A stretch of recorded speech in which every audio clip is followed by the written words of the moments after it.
árabe de la Universidad de Valencia, Tuejar vendría a significar el espartar, porque sería una montaña llena de esparto, y ahí es donde Tuejar se empieza a crecer. Bueno, pues Tuejar empieza a crecer a la orilla de un camino. Aquí había un camino que es el que coincide con el que viene de Chelva, atraviesa todo el pueblo, sube por el Raval, atraviesa la calle Larga, pasa por San Juan, sigue hasta Los Mecánicos por la carretera, y en Los Mecánicos se sigue por el camino de la Albotalla y continuaba en dirección Castilla, en dirección al Vado de Moya, que Moya es una ciudad medieval que está en Cuenca, una ciudad con 7 iglesias que está en este momento abandonada, pero que la Junta de Castilla-La Mancha la está recuperando y está haciendo un buen trabajo allá. Bueno, pues ese camino que estoy hablando, que viene de Chelva, llegaba hasta Valencia y es lo que se llamaba el Camino Real de Castilla. Y es en torno a ese camino, pues se van generando algunos castillos para vigilar el camino. Por tanto, en Tuejar lo primero es el Camino Real, después el castillo, que es donde están las antenas, del que se ven algunos pequeños restos de restauración que se hicieron hace unos 15 o 20 años, no más, harán más de 20 años, y a raíz de haber allí un castillo, pues comienza a haber un pequeño pueblo alrededor. Los que conocéis la parte de arriba del pueblo veréis que hay una calle que se llama del Castillo, aunque no todo el pueblo tiene conciencia de que tenemos un castillo arriba o las ruinas de un castillo. Incluso hay una calle mayor antigua que indica que el pueblo era muy pequeño y era la parte central del pueblo. Prácticamente el pueblo en la época árabe llegaba hasta el Portal de los Santos, que era una de las puertas de entrada porque todo el pueblo estaba amurallado y se entraban las murallas por 2 puertas. Como luego vamos a tener ocasión de acercarnos por allá, pues ya iremos dando más detalles de esa ruta.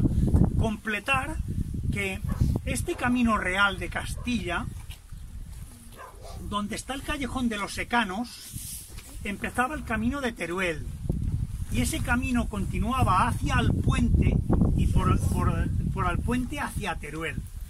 Esa información la podemos dar porque he encontrado unos mapas antiguos en el Museo del Ejército de Madrid, y en estos mapas yo sé que es imposible que los veáis, pero están a vuestra disposición cuando queráis, los vemos con más detenimiento, porque es muy curioso ver cómo aquí pone pues camino a Valencia, que es este de aquí abajo, luego pone camino de Moya, que es el que seguía en dirección por los Campillos, llegaba hasta el Vado de Moya, cruzaba, iba en dirección Talayuelas y Moya, de Moya seguía hasta Cuenca, de Cuenca seguía hasta Madrid, de forma que si miramos un mapa como el que une Valencia a Madrid, resulta que Tuejar está en el camino recto, que Moya también, que Cuenca también, y que Madrid es una línea recta. En el siglo XIX hicieron el camino por Utiel, y es un camino más largo, y es un camino que luego se ha convertido en autopista, y han hecho un tren, y las comunicaciones de Valencia a Madrid ya no pasan por Tuejar, pero hasta hace 100 años la calle del Arrabal y la calle Larga era la carretera de Valencia a Madrid. Yo he propuesto al ayuntamiento en varias ocasiones que, dada la importancia que tiene esa vía, pues a la calle Pintor Sorolla y la calle del Arrabal, que se llaman así, que tuviesen un letrerito pequeño que ponga Antiguo Camino Real, porque lo es y porque está documentado. Pero bueno, esperemos la mejor ocasión. Y bueno, decir que el pueblo va creciendo y sería hasta el Portal de los Santos. El pueblo árabe tenía su mezquita, tenía sus murallas, tenía su cementerio dentro del pueblo y estaba pues un poco más arriba del camino. En la orilla del camino había una posada, que es la posada que conocemos de la plaza, Era lógico que estuviese la posada a la orilla del camino y que la iglesia la hicieron 300 años más tarde en la orilla del camino. Y lo que ahora vemos céntrico, que la iglesia está céntrica, en su momento no lo era, porque el pueblo realmente empezaba del Portal de los Santos para arriba, hasta el castillo. Y deciros que el castillo era bastante más grande de lo que nos creemos. No es solamente arriba las antenas, sino que llegaba incluso hasta, había recintos más abajo. Comentaros la anécdota que cuando hicieron una de las antenas, hicieron el hoyo para hacer una de las antenas, encontraron una escalera de caracol y los albañiles alucinaban cómo podía haber en el monte una escalera de caracol cuando era un monte, pero en realidad no era un monte, eran las ruinas del castillo. Y se entiende que hace la misma forma que esta montaña, que está inclinado, hacia el pueblo cae vertical, pero hacia el otro lado cae inclinado como San Cristóbal. Lo lógico es que en el lado de allá haya un aljibe para almacenar agua y que esas escaleras de caracol fuesen el acceso para ese aljibe. Hoy en día, pues abandonado como está de siglos y que no se han hecho suficientes excavaciones, pues tenemos solamente alguna idea de cómo podía ser ese castillo que José María en su momento, y a partir de unos planos que hicimos, pues él hizo una reconstrucción, gracias José María, hizo una reconstrucción de cómo sería ese castillo, que tenía pues 4 torres alrededor, de las que son visibles todavía, y en el centro tendría una gran torre del homenaje, pues que se ha perdido. ¿Por qué se ha perdido? Porque al ser de piedra por abajo, pero de tierra por arriba, y al haber sufrido en las guerras carlistas que le soltaron bien de cañonazos, pues entonces a partir del siglo XIX se ha ido desmoronando, se ha ido cayendo, y la tierra se deshace y no quedan nada más que abajo los cimientos. Los conductores, los choferes, tienen el patrón de San Cristóbal porque son los nuevos caminantes a motor, pero el San Cristóbal era el patrón de los caminantes. Y si os fijáis en la cerámica que hay en la portada, pues se representa a un gigantón que lleva al niño Jesús en brazos, que es el transportista de aquel momento. Se llama San Cristóbal porque estaba en la orilla de un camino para bendecir a los caminantes. Ese camino que ya os he hablado, el Camino Real de Castilla. Bueno, estas ermitas se llaman ermitas de Reconquista y son muy sencillas. Hay en mucho Bravatín el herbaje de hombres extraños. Si venían pastores de otros pueblos o de Teruel a las hierbas, ellos tenían que pagarle al Señor. Todos esos eran derechos que tenía el Señor. Los que vivían en pueblos, no. Tenían casa, tenían huertas, tenían secanos, podían coger madera del bosque, pero no venderla. Gastarla para sus casas, pero no venderla. Podían llevar sus ganados al monte sin problemas, pero si venía un pastor de fuera, el impuesto que pagaba lo pagaba al señor de Chelva, al vizconde de Chelva. También la hospedería o la posada, el diezmo del pan, vino, los ganados, la fusta, diezmo, la 10ª parte de lo que tú ganes, de que saques de tu cosecha, es para el Señor, el diezmo.